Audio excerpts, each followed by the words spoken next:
History has been made for crypto assets here in America as the SEC took an historic step today to modernize federal security regulations for crypto assets. What does all this mean? I'm going to break it down for you in this video, help you better understand what the days ahead look like for crypto here in America and what this really means for the Clarity Act in the Senate. We also have some updates around the Clarity Act and when a vote should be scheduled, as well as how the negotiations had been going on since August recess. Let's just jump in. There's a lot to get to. Here is Paul Atkins, the head of the SEC.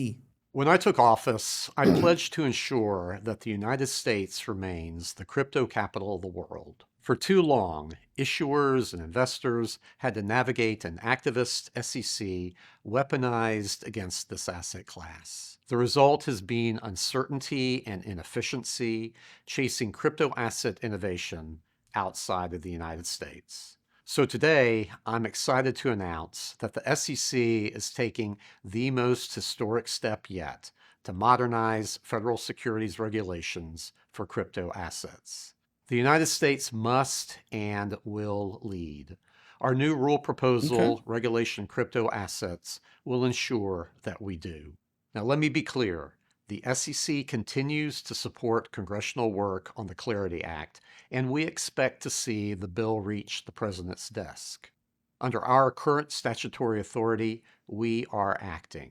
The work before us is too important. The Commission's March 2026 interpretation explained how a non-security crypto asset may become subject to, and how it may cease to be subject to, an investment contract, which is a security under law. Regulation Crypto Assets provides issuers of those investment contracts with a clear path to comply with federal securities laws within those parameters. Today's proposal sits at the center of this Commission's capital formation agenda and is essential to providing a framework for crypto asset fundraising. It is the Commission's answer to the question that has puzzled innovators since the birth of the blockchain.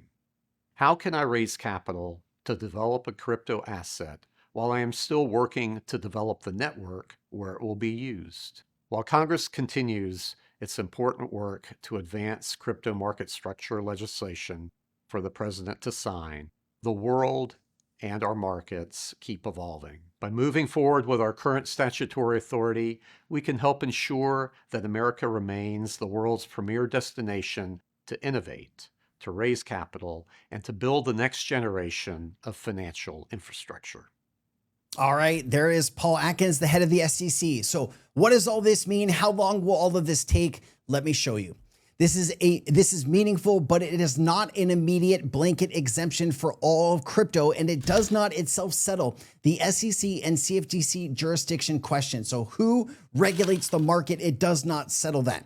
The proposal creates clear, tailored routes for certain crypto investment contract offerings to raise capital and eventually provides a potential exit from securities treatment when the issuer's promised managerial role has generally ended. What it means is the SEC is moving from enforcement by case analysis toward a defined offering framework for qualifying token projects that can reduce legal uncertainty for US-based founders, investors, exchanges, and token holders, especially around fundraising disclosures, resale, and transition from a project-dependent token to a more decentralized networks.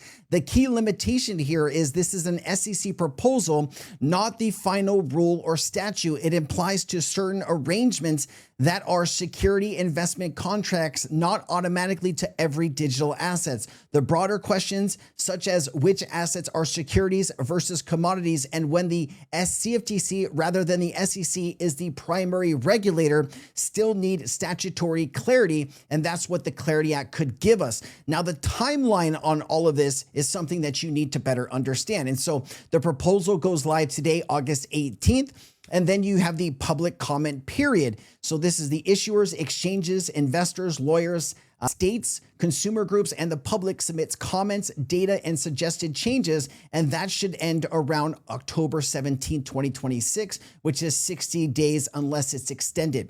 Then it would go to the SEC, analyzes the comments. Staff sort through submissions, assess legal, economic issues, develop responses to significant comments, and revise the proposal. That could take 2 to 4 months and up to 4 to 9 months realistically. So the quickest timeline could be 2 to 4 months. The most realistic timeline could take 4 to 9 months.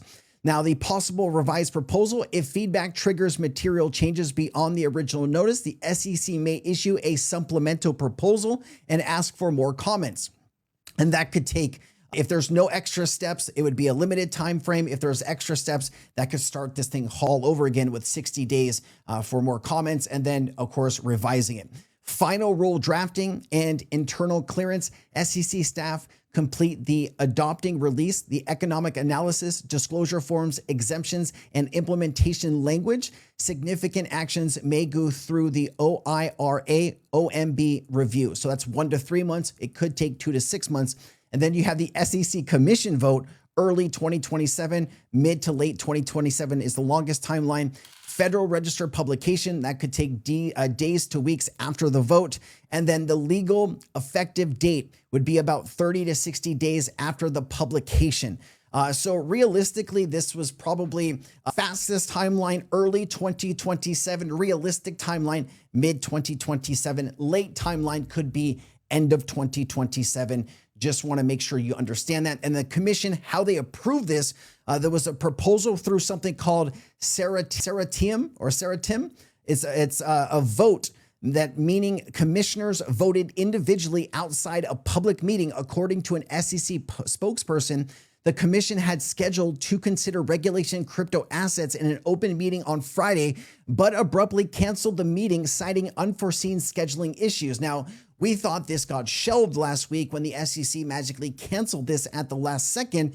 It looks like whatever happened, whether it was a scheduling issue or whether the SEC was getting pressured by, let's say, senators on both sides of the aisle to slow down what they're doing so they don't kind of front run the Clarity Act, it looks like the SEC still decided to move forward, and they voted by case-by-case basis. The commissioners did and approved this. So that's really interesting to see. And of course, Eleanor Terrett says the proposal would allow certain offerings up to $5 million over 4 years or $75 million annually without SEC registration.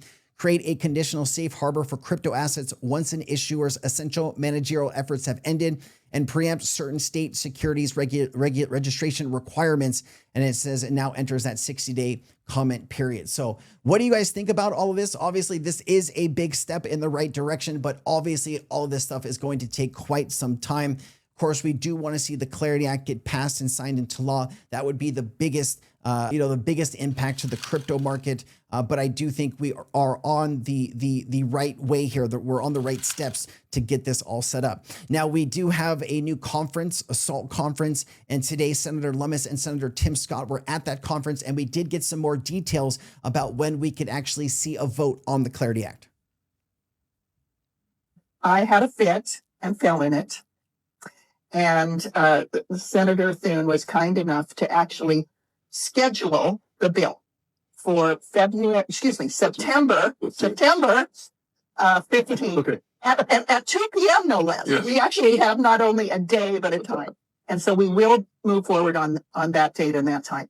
Now, the reason that that's so helpful is that, as Senator Scott, as chairman of the banking committee, can attest, you have to force them to vote to get them to be serious about it. Okay, so they're going to force a vote here on September 15th at 2 p.m. Eastern time on the Clarity Act. This will give us a good understanding of who is against the bill and who is for the bill. And then I would imagine super PACs like Fair Shake will start addressing and assigning money into certain races, whether they're Senate races or House races, once they have more information. I think the path of least resistance here for Democrats would be to negotiate the best bill possible, and let's get this thing moving forward on September 15th.